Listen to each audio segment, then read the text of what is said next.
বিরোধীদের কাজ অভিযোগ করা। বিরোধীদের কাজ হচ্ছে অভিযোগ করা। এরা বারবার বলে পঞ্চায়েত ভোটে প্রার্থী দিতে দেয় না, পুরসভায় প্রার্থী দিতে দেয় না। কিন্তু আপনি দেখেছেন 16ই মার্চ নির্বাচন ঘোষণা হয়েছে। বিজেপির ডায়মন্ড হারবার লোকসভা কেন্দ্রে প্রার্থী ঘোষণা করতে 1 মাস লেগেছে। 1 মাস। এর দায়ী কি অভিষেক ব্যানার্জি? এর জন্য দায় আমার। কেন্দ্রীয় নির্বাচন কমিশন নির্বাচন করাচ্ছে, তার অধীনে সিআরপিএফ বুথে রয়েছে। 2014-তে কেন্দ্রীয় নির্বাচন কমিশন করিয়েছে, 2016-তে করিয়েছে, 2019-এ করিয়েছে, 2021-এ করিয়েছে। ডায়মন্ড হারবারের প্রত্যেকটা বিধানসভায় তৃণমূল জিতেছে। এমনকি 2021-এ কোভিডের সময় আমার লোকসভা কেন্দ্রকে 3 ভাগে ভাগ করিয়ে নির্বাচন করেছে। বজবজে সাতগাছি একদিন নির্বাচন, ফলতা ডায়মন্ড হারবার একদিন নির্বাচন, মহেশতলা মিটিয়াবুরুজ একদিন নির্বাচন, তারপরও 7-0 হয়েছে। 2জন বিধায়ককে ভাঙিয়ে নিয়ে গেছিল, সোনালী গুহ আর দীপক হালদার, সেখানেও হেরেছে।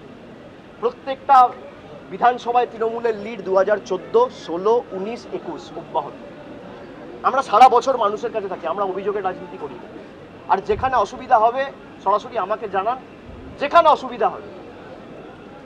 যদি আপনার প্রচার করতেও কোনো অসুবিধা হয় তাহলে আমি গিয়ে আপনার পাশে দাঁড়াবো। আপনি দেখান না, আগে এজেন্ট খুঁজুন। 2000 বুথে এজেন্ট দিতে হবে। তৃণমূলের কর্মীরা তো আর বিজেপির প্রার্থী বা সিপিএম এর প্রার্থীর হয়ে বুথে এজেন্ট হিসেবে বসতে পারবে না। তাদের গায়ে তো রক্তের দাগ রয়েছে, বিজেপির গায়ে রক্তের দাগ রয়েছে, সাম্প্রদায়িকতার রক্তের দাগ রয়েছে। আর সিপিএম এ তো সব হারমাত। 34 বছর কি করেছে অত্যাচার সেটা আমরা দেখেছি। তৃণমূলের লোকেরা তো সিপিএম আর বিজেপির এজেন্ট হয়ে বুথে বসতে পারবে না। বুথের তালিকাটা প্রকাশ করতে বলুন, কটা বুথে পূর্ণাঙ্গ কমিটি আছে প্রকাশ করতে বলুন। ওদের রাজনীতি হচ্ছে কোর্ট, ইডি, সিবিআই, এই 3টে ছাড়া তো আর কিছু নেই। 2টো ইস্যুকে কেন্দ্র করে লড়াই করছিল এরা ভোটে। এক হচ্ছে এসএসসি, 2 হচ্ছে সন্দেশখালী। এসএসসির বেলুনে আলপিন সুপ্রিম কোর্ট ফুটিয়ে দিয়েছে। লাড্ডু বিতরণ করছিল চাকরি গেছিল বলে, বাজি পটকা ফাটিয়েছে বিভিন্ন জায়গায়। 25,000 জনের চাকরি বাতিল। সুপ্রিম কোর্টে গিয়ে 2 থাপ্পড় খেয়েছে, 2 গালে 2টো কষিয়ে থাপ্পড় মেরেছে প্রধান বিচারপতির বেঞ্চ। পুরো বাতিলের যে অর্ডার ছিল তার উপর সম্পূর্ণ স্থগিতাদেশ দিয়েছে 16ই জুলাই পর্যন্ত। একজনেরও চাকরি যাবে না। আমরা তো বলেছিলাম কারোর চাকরি যেতে দেবো না। বিজেপির অভিসন্ধি, বিজেপির চক্রান্ত মানুষের কাছে পরিষ্কার, এদের প্রকৃত স্বরূপ মানুষের কাছে চলে এসেছে। আমার বিরুদ্ধে অভিযোগ না করে ওনাদের বলুন খালি নির্বাচনের সময় পরিযায়ী আর বসন্তের কোকিল না হয়ে সারা বছর মানুষের কাছে থাকতে। এই অভিযোগগুলো করার দরকার হবে। আমরা বিভিন্ন জায়গায় লড়তে গেছি। আমরা ত্রিপুরায় গেছি, আমাদের গাড়ি ভেঙে দেওয়া হয়েছে। এমনকি সংবাদ মাধ্যমের গাড়ি থেকে শুরু করে প্রেস মিডিয়ার অফিস জ্বালিয়ে দেওয়া হয়েছে। আমরা লড়াই করেছি, আমরা আগামী দিনেও করব।